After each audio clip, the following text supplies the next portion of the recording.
This week, reporter Susanna George went to a funeral in Lebanon. It was a funeral for 4 people, all victims of an attack that happened on Tuesday, when a wave of explosions hit the country. Electronic devices, pagers mostly, started detonating. So we arrived there, we started talking to people.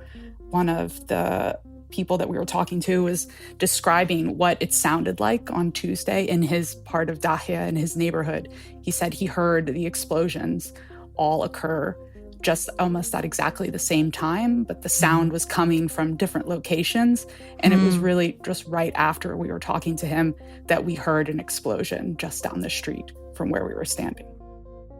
A second attack hit the country. New blasts were heard in different parts of Lebanon, this time from what appears to be rigged walkie-talkies. And that was when the Hezbollah security guys started running down toward the crowd of people and yelling at everyone to turn off your electronic devices. People told us to turn our phones off.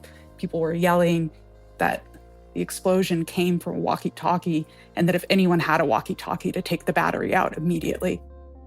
Hezbollah is a militant group in Lebanon. Their members are believed to have been the targets in these attacks.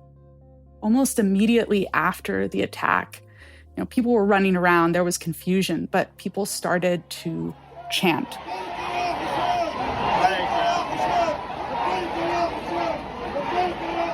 And what they were chanting was, Labik Ya Hussein, which means, we're coming, Ya Hussein. And it's a Shia chant that means, we're ready for martyrdom. And this is something that, I've heard in other areas where there's violence, and it means that we're not afraid of the violence, and that if it takes us, we're okay with that. Wow. I mean, you could just tell that this area where we were, it's a Hezbollah neighborhood, people really wanted to project this image of defiance. But at the same time, you could tell people were really nervous. People were on edge in a way that I hadn't really seen before. And I had been spending a lot of time in Beirut and Lebanon this summer when tensions were escalating, but this time feels different. In all, the attacks killed at least 37 people and injured nearly 3,000. Israel is widely believed to have carried out the attacks. Officials there have not claimed or denied responsibility for the explosions. But the attacks are escalating fears of an all-out war between Israel and Hezbollah. From the newsroom of The Washington Post, this is Post Reports. I'm Martine Powers. It's Thursday, September 19th. Today, I speak with Susanna. She's the Gulf bureau chief for the Post, but she has been reporting in Lebanon on what it's like there right now in the aftermath of these shocking attacks. And we'll hear why Israel, which is still at war in Gaza, is increasingly shifting its attention to Lebanon.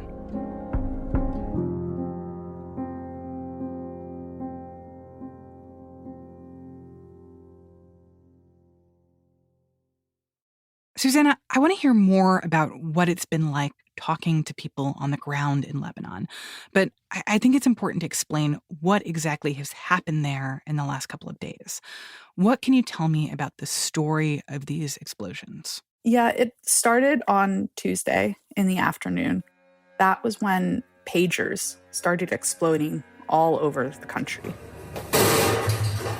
And we didn't really know what was going on immediately until we started hearing from doctors who were receiving patients in emergency rooms. Then we started seeing communication from Hezbollah to its members. One of the messages that my colleague received from a Hezbollah member was telling people to throw your pagers away, that if anyone had one of these newly imported pagers, they had found out it was the newer model, they were supposed to get rid of it and not use it. In the end, it turned out to be thousands of people who were injured by these explosions. And that was followed pretty quickly. On Wednesday, it was mostly walkie-talkies that started exploding.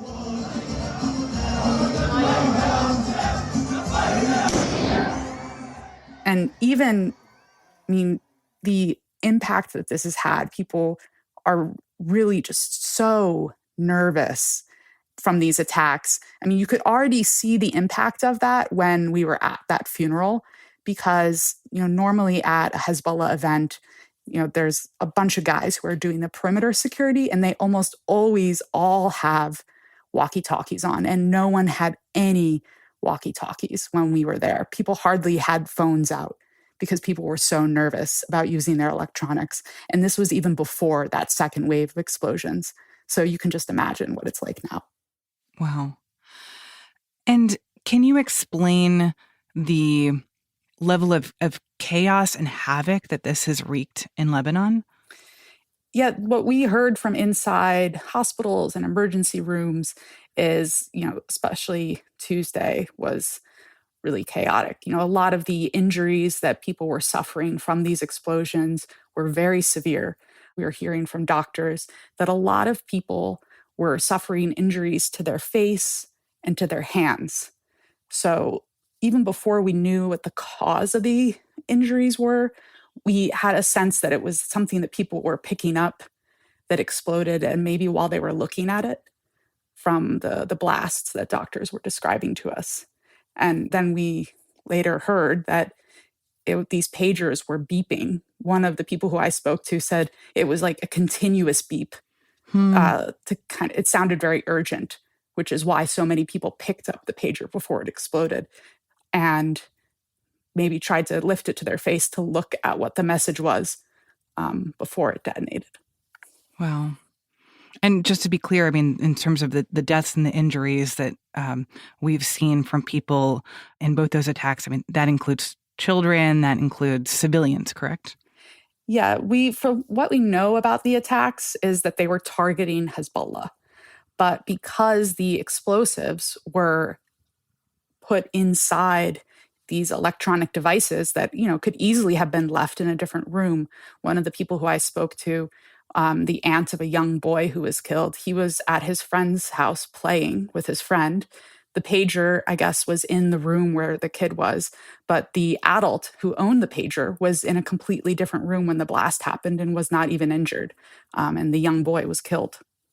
Wow. So it's very indiscriminate how we've seen these impact people in Lebanon.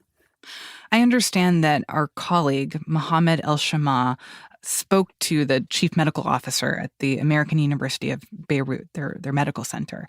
His name is Salah Zainuddin. And I just want to listen to a little bit of what he told Mohammed on Wednesday. Yes. Well, shortly after the events started, we were flooded by around 200 patients within a couple of hours to 3 hours. 140 of them are still in hospital. Our 12 operating rooms have been working on non-stop basis ever since. And expect that they have to continue on the same pace till tomorrow afternoon maybe, or maybe the day after.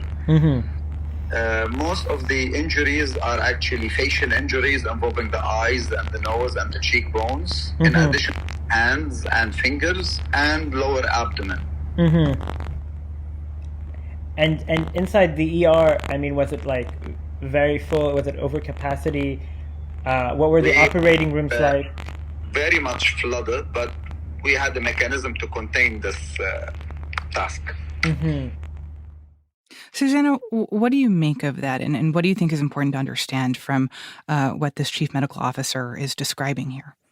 Yeah, I mean, this was the single worst mass casualty event of the last year, when Israel and Hezbollah have been trading almost daily attacks. This is thousands of people injured at almost the exact same time were rushed into hospitals. And it was overwhelming for doctors. What some doctors told us is that they had been, because all summer there has been this fear that, the war is coming to Lebanon. And even though Israel and Hezbollah are trading near daily attacks, people are scared of a further escalation, an all-out war. So hospitals had started to prepare for that. They had put in place plans to respond to a large mass casualty incident like this. So some doctors told us that they were prepared to an extent for this. But what we're hearing is, today it's Thursday, I'm talking to you 2 full days after the first attacks on Tuesday.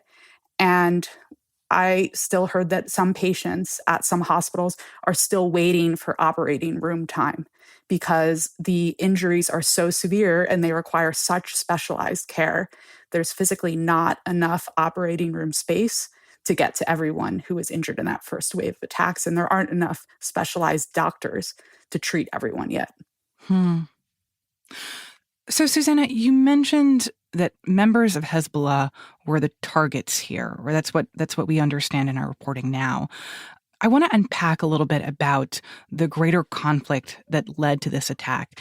And maybe we can start by having you explain, what is Hezbollah? Who is Hezbollah? Well, Hezbollah is an armed militia, incredibly strong, stronger than the Lebanese army by far. And it's considered a terrorist organization by the United States and many European countries. It's an organization that has a long history of committing terrorist acts. And its closest ally is Iran. That is where its funding comes from. That's where its fighters have been trained. And that's where a lot of its weapons come from. But it's also a political party. And it runs a lot of social welfare services. It runs hospitals. It runs some educational services, construction companies in some parts of the country. It's a gigantic organization that has a lot more to it than just a fighting force. And that's something that we've certainly seen reflected in who's been injured and impacted by these attacks. One of the people the funeral that we were at on Wednesday was a hospital orderly who happened to have one of these Hezbollah pagers, and he was killed when it exploded. He was not a full-time fighter at all, but he could have had some sort of connection to the group. When you say that this is a powerful fighting force, what does that mean? What are they fighting for, and who are they fighting? They're fighting Israel, and in their words, they're fighting on behalf of the Lebanese people.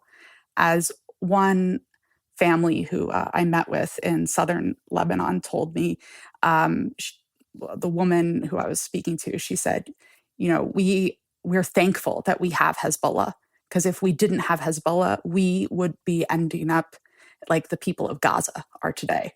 She sees Hezbollah as the force that is preventing southern Lebanon from turning into a second Gaza. And I want to understand how the conflict between Hezbollah and Israel connects with the other conflicts and tensions that we've seen play out in the Middle East, especially over the last year. So is Hezbollah allied with Hamas? Where do they fit into some of these other names and organizations in the region that we've been hearing about? Yeah, an easy way to look at it is, Hezbollah is strongly allied with Iran. Iran supports Hezbollah with arms and training, and Iran does the same for Hamas. So Hezbollah sees Hamas as an ally, and the attacks that Hezbollah is launching at Israel, those were begun after the October 7th attacks. They were begun in solidarity with Hamas and in support of the Palestinian people. So let's talk about who is behind these attacks. There have been a lot of accusations that this was performed by Israel. I know that so far Israel has not publicly claimed responsibility for these attacks. What do we know about who is in fact responsible here? Well, Israel hasn't publicly claimed responsibility for this attack and probably will not publicly claim responsibility for this attack. We've seen a number of Israeli attacks that are conducted outside of Israeli territory that Israel never publicly confirms or denies. But all indications are that Israel was behind these attacks. And on Wednesday, Israel's defense minister, Yoav Gallant, said, we're at the start of a new phase in the war. ואני מעריך שאנחנו בפתיחה של תקופה חדשה. And he was referring to Israel's war with Hezbollah along its border with Lebanon. And then I want to understand better how this attack was conducted. To me, part of what has made these pager explosions so shocking, in addition to the number of casualties and the ways that they've affected so many lives in Lebanon, it's also because it's pagers, and pagers are so low tech, but then this attack seems so sophisticated and high tech and had to be highly orchestrated. Help me understand, why this attack focused on these kinds of devices and how we understand that it might have worked. Well, one of the reasons why this attack focused on these kind of devices is because our lives and our world has become so high tech. And within any high tech piece of electronics, there's many ways to compromise it and use it to spy on the person that owns it. And Hezbollah has known this for a long time.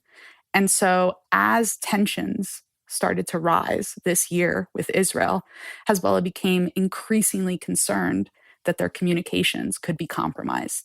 And this became such a big issue that Hezbollah's leader, Hassan Nasrallah, addressed it directly in one of his speeches this year. He was warning people about the dangers of mobile phones being used to spy on Hezbollah members. And he told people to get rid of their phones. He said, please break it, bury it, lock it up in a metal box. Do it for a week, 2 weeks, a month. These are deadly spies. عطلوا يا خيي ادفنوا حطوا صندوق حديد وقفل عليه معلش جمعة جمعتين شهر الله أعلم هاي القصة قد ايه بتطول من أجل سلامة وأمن وحفظ دماء وكرامات الناس.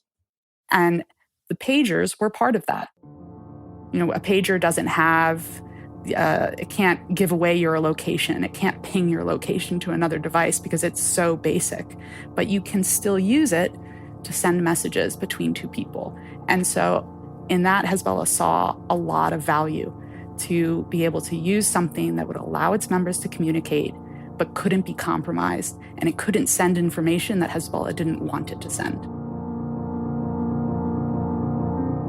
After the break, I'll hear from Susanna about why these attacks are happening now. We'll be right back.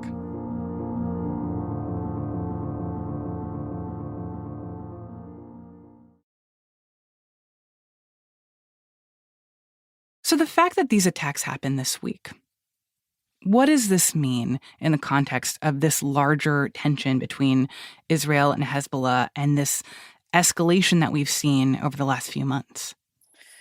A lot of people are worried that, this after, months of everyone thinking that this attack is going to be what tips this front of the war into all-out conflict. A lot of people think that we're finally at that moment. That even if Nasrallah, Hezbollah's leader, and Israel, even if both sides don't want all-out war, that just the sheer impact of these attacks is going to force Nasrallah's hand, and he's going to be forced to escalate in some way. And what would that look like?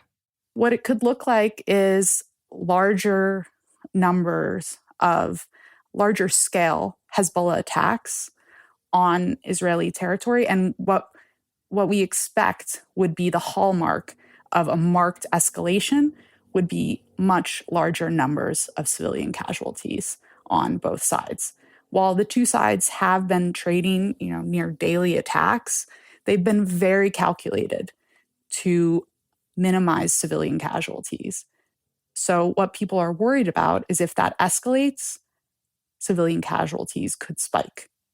Can you describe a little bit what it has been like for people on both sides of the border who have been seeing this all play out in the last few months, even before these attacks, and how they already have been living in a state of fear and uncertainty about what's to come? Yeah, I think, in many ways, the war was largely, or the daily exchanges of fire, were largely contained to southern Lebanon for the Lebanese and northern Israel for Israelis. But the attacks on Tuesday and Wednesday, those occurred in Beirut, in towns in southern Lebanon, but towns that were far from the border area that sees the majority of fire. Some of the explosions happened in the Bekaa Valley, far from the border. So it was, even for people who had been living in Lebanon, in a country that is essentially partially at war with its neighbor, people were able to live their lives largely insulated from that violence. And that changed this week with the attacks. These kind of near daily attacks along the Israeli-Lebanese border have really been devastating for civilian populations on both sides of the border. Tens of thousands of people have been forced out of their homes. On the Lebanese side, there's a whole strip of land that people have essentially just left to go further north. On the Israeli side, there's towns and villages that have been pretty much abandoned, and people have moved south. And it's coming up on a year that people haven't been able to live their daily lives in those parts of the country. So it's been really disruptive. So if Israel is in fact behind these attacks, why now? What does it have to gain by ratcheting up this conflict with Hezbollah now? Well, from the Israeli side, there are tens of thousands of people who are still displaced from northern Israel. It's coming up on a year that they haven't been able to return to their homes. And that needs to be fixed. That cannot continue that way. And so there's been a push for months now to figure out a way to create security for northern Israel. But the tension is from Israeli side is how to do this without launching a full-scale war, which would be incredibly costly, and neither side wants. And what I'm hearing from people in Lebanon is that they're worried that these kinds of attacks, they are escalations, but even if they don't trigger a all-out war, if maybe these are the kinds of attacks that they're going to start seeing in the coming days and weeks now, that this could be what a escalated conflict with Israel looks like. What does the U.S. have to say about this so far, especially considering that the U.S. has proven itself one of Israel's strongest allies over the past year? The U.S. has been worried about Israel's northern border with Lebanon for months. And I've heard from people, American officials who are involved in the Gaza peace talks, that a lot of the push behind the U.S. wanting to find a solution to the war in Gaza was to prevent the Israel-Hezbollah conflict from escalating out of control. The United States really wants to avoid an all-out war with Hezbollah. And I think that there's a lot of concern that this attack might have been a step too far, that this could trigger further escalations. So with regard to Lebanon, the United States did not know about, nor was it involved in these incidents. And we're still gathering the information and gathering the facts. We did hear from the Secretary of State, Anthony Blinken, in Cairo. He told reporters there that he was frustrated with the escalation, he called it.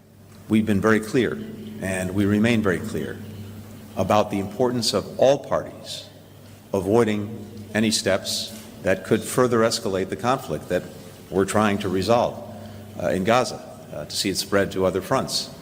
It's clearly not in the interest of anyone involved to see that happen. And that's why, again, it's imperative that all parties refrain from any actions that could escalate the conflict. Susanna, what are you going to be watching for next as you continue to cover how all this plays out? Well, what everyone here in Lebanon was waiting for was to hear Hassan Nasrallah speak. Whenever I was asking people over the past few days, what do you think is going to happen? Will these attacks lead to an all-out war? Will they cause an escalation? What everyone told me is that we're going to wait to hear what Hassan Nasrallah has to say before they predict what the next few days are going to bring. And when he did speak earlier today, he had a very serious tone. Sometimes in his speeches, he'll joke. Sometimes he'll kind of, make light of the situation. And that was not the case with the speech today. He was very serious. He admitted that the attacks were a major security and military blow to Hezbollah. Those were the words that he used. And he also called them unprecedented in the history of Hezbollah and in the history of Lebanon. The part of his speech that a lot of people are focusing on, the part that really stuck out, was what he said, that the attacks crossed all red lines and that they could be considered war crimes or a declaration of war. العدو تجاوز في هذه العملية كل الضوابط والقوانين والخطوط الحمراء. So a lot of people are thinking that that could indicate that things along the border could escalate. In past Nasrallah speeches, especially this summer, when there had been an escalatory Israeli attack on Lebanon, Nasrallah had really emphasized in his speeches that people need to wait, that Hezbollah needs to play the long game, especially because they're up against this more powerful adversary. And he had a bit of that tone in this speech, but the talk of a red line and the declaration of war has a lot of people thinking that the situation on the border could escalate in coming days. Susanna, thank you so much. Thank you. Susanna George is the Gulf Bureau Chief for The Post.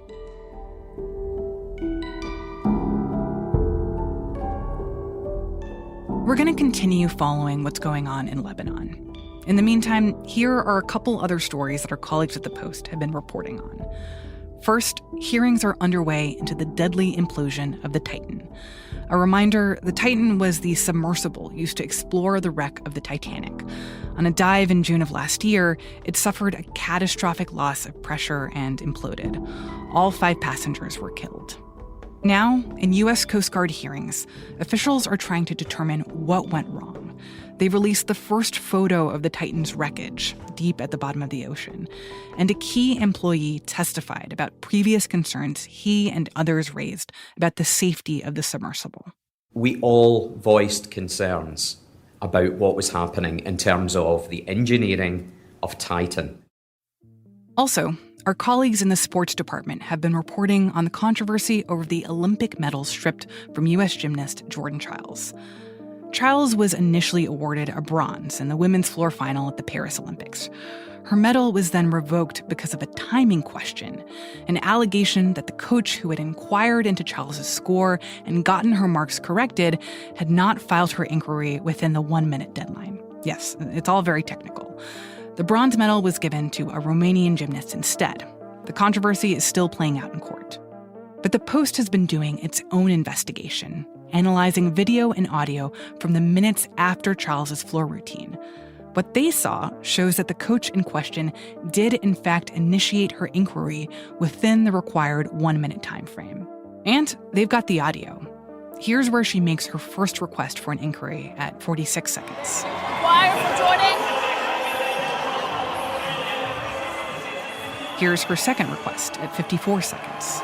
Inquiry for Jordan. For Jordan. We'll see how this battle over the bronze medal continues to play out in court. In the meantime, you're going to want to check out this fascinating Post investigation. You can find a link in our show notes and at WashingtonPost.com. That's it for Post Reports.